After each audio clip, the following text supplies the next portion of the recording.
Ова петочко издание ќе го почнеме со темата хуманост. Во нашето студио, откако почна пандемијата, вклучивме голем број организации кои помага и се стави на располагање на граѓаните, но вклучивме и голем број индивидуалци кои ги представивме како херои на ова ново пандемиско време.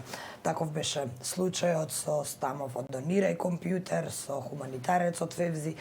Денеска вклучувам уште еден од таквите херои кои им излегува во пресрет на оние кои најмногу им е потребно. Сработи за господинот Жарко Пачемски. Добро утро. Добро утро, Крис. Како си? Одлично, како сте вие? Да ви кажам, вака сработи кога ќе ве слушнам, а ве слушам скоро секој утро, да ви кажам, ми е многу убаво. Едноставно, да ти започне утрото и денот со фин медиум, со фини слушатели и така. Благодарам за убавите зборови. Ве повикав ова утро заради вашата хумана мисија. Жарко Пачемски е дел од Министерството за внатрешни работи, но е урбан лик кој можам да кажам дека карпошани и ѓорчевци многу добро го познаваат. Откако почна пандемијата, објавивте на Facebook дека се ставате на располагање да им помогнете на оние на кои најмногу им е потребно. Колкумина ве побара до сега, каков беше одзивот по вашата објава на Facebook? Па, да ви кажам, ги немам запишано, аме на 70-80 сигурно и изнемоштени луѓе, па и млади луѓе на кои им беше необходна помошта, поготово кога се случуваше оној локдаун, кога беше полицискиот час, кога не можеа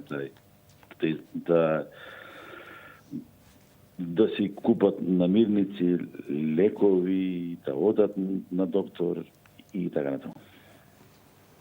Пачемски, во едно видео видовме и дека подаривте и компјутер на едно семејство. Ве побараа ли после тоа уште луѓе на кои им е потребно такво нешто? Сега ќе ви кажам, тоа беше ноќенска емисија на телевизија Алфа и случајно видео дека именно село, мислам едно семејство во едно село, мислам дека се викаше Карапманово, каде што нивните, сега не ме држите збор, 7 или 8 дечиња нема компјутер за да може да следат онлайн наставата. Јас со едни мои драги личности купив компјутер, отидовме, најпрво се слушнавме по телефон со родителот, мислеше дека, да ви кажем, скриена камера. Јас му викам, не е скриена камера, сакам стварно, викам, да, ете, ти дадам компјутер, ама како ќе го платиме? Значи, јас викам, не дојдам да ви го дам за вие, да ми го платите. Едноставно, ете, за вашето семејство, за вашите дечиња да можат полесно да учат. Отидов, го однесов, господинот, пошто семејството навистина живееше во несоодветни услови, како што доликува за едно семејство, вели што да ве почестам за компјутерот, викам, не треба ништо, едноставно да го вклучиме, да работи и да си го користите. Вики имаме на вода планинска, што со, не знам дали беше со керкат или со едното Торенсо вика, сакам вика едноставно, ете, планинската вода да се почастени вода. Верувајте ми, по-убаво чувство нема за една личност, да една вода, што се вели што е донесена од, хајде да не кажам, од планина, да едноставно ја испиете искрено со едно семејство кое ви ја подарило од срце. Се сеќавам за нова година, дали беше на 2 јануар, ми се јавува, вика, и јасно, вика, тој, сакам да ви се заблагодарам уште една за компјутерот, за геста, да ви честитам нова година Божишна семејството и да се гледаме за убави работи. Јас едноставно да ви кажам, се бев зачуден, мислевме, ме заборел како многу што сум им помагал, меѓутоа ги фаќа се, извинете, амнезија, забораваат, ама како да Господ гледа, па нека им помага на сите, да не бара возврат и да едноставно кога ќе си хуман, душата ќе е духовно исполнета и ќе е убаво. Во вакви времиња, невремиња, секој гест се важи, особено гестите на добра волја, а освен на нашите сограѓани, се понудивте и на медицинскиот персонал. Да. Па исто, бидејќи во најавата кажавте, моментално работам во Министерството за внатрешни работи и гледавме сите, па и вие и сите, бевме сведоци, како медицинските лица беа напаѓани и вербално, и физички во нивните работни места, а замислете, се грижат за нашето здравје, од кој, еве, преку вас, сакам да им се поклонам, да им заблагодарам за спасените животи, за 24 часовната нивна работа и замислете колку треба да имаш да им се закануваш, да ги напаѓаш тие лица за кои, а истите се борат за нашите животи.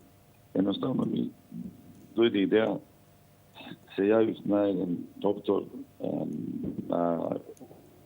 во клиника, му кажав,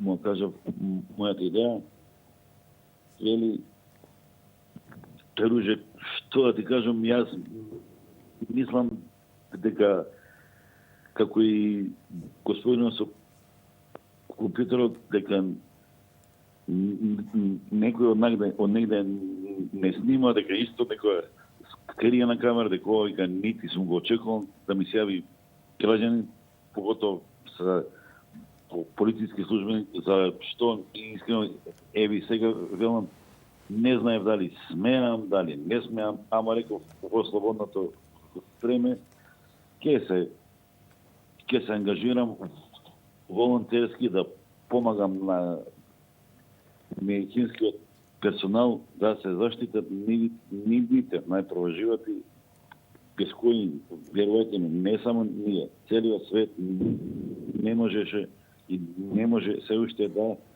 функционира. Сите сме свесни за тоа. Ми се јави докторка една од, мислам дека беше болницата 8 септември и го кажав истото што ми е идејата. Ми се јавија, кажаа дека ќе разговараат на тој тамо колегиум и јас им кажав дека не сум медицинско лице, меѓутоа било што мислам дека можам да помогнам, им се ставам на располагање. Им носев и храна, и овоше, која имав и финансиски можности и време, и они беа едноставно благодарни што некој се сетил најпрво да се јави, па и да им излезе во пресред за многу работи. И сосема за крај, како наоѓате време помеѓу полициските обврски и одговарањето на потребите на сограѓаните? Значи, како велат, ако нешто се сака, а се сака и се прави со љубов, значи се наоѓа и време, и место, сега, тоа е жртва најпрво за себе, за своето работно време за своето работно, за своето време, за семејството, кое веројатно ми се поред кога гледам, меѓутоа, кога ќе видиш среќно лице, кога ќе видиш, кога ќе го слушнеш зборот, едноставно ви благодарам од срце. Нема веројатно поголемо, поубаво чувство од било што на светот. Сакам сосема за крај да кажем, секој што има можност, а има да даде рака, да подаде рака на било кој, да не гледа ни вера, ни нација, ни вероисповест, да си помагаме сите сами, затоа што едноставно подадената рака многу значи. Тоа беше Жарко Пачемски, уште еден од хероите на новото време. Благодарам за одвоеното време Благодарам и и на за вас. вклучувањето во утренски Благодарам и на вас. брифинг. Се надевам дека овој разговор ќе ве инспирира, ќе инспирира и други да ги следат ваквите примери кои ние како медиуми сме тука да ги пренесеме во јавноста, токму за да инспирираме и за да поттикнеме уште повеќе хуманост.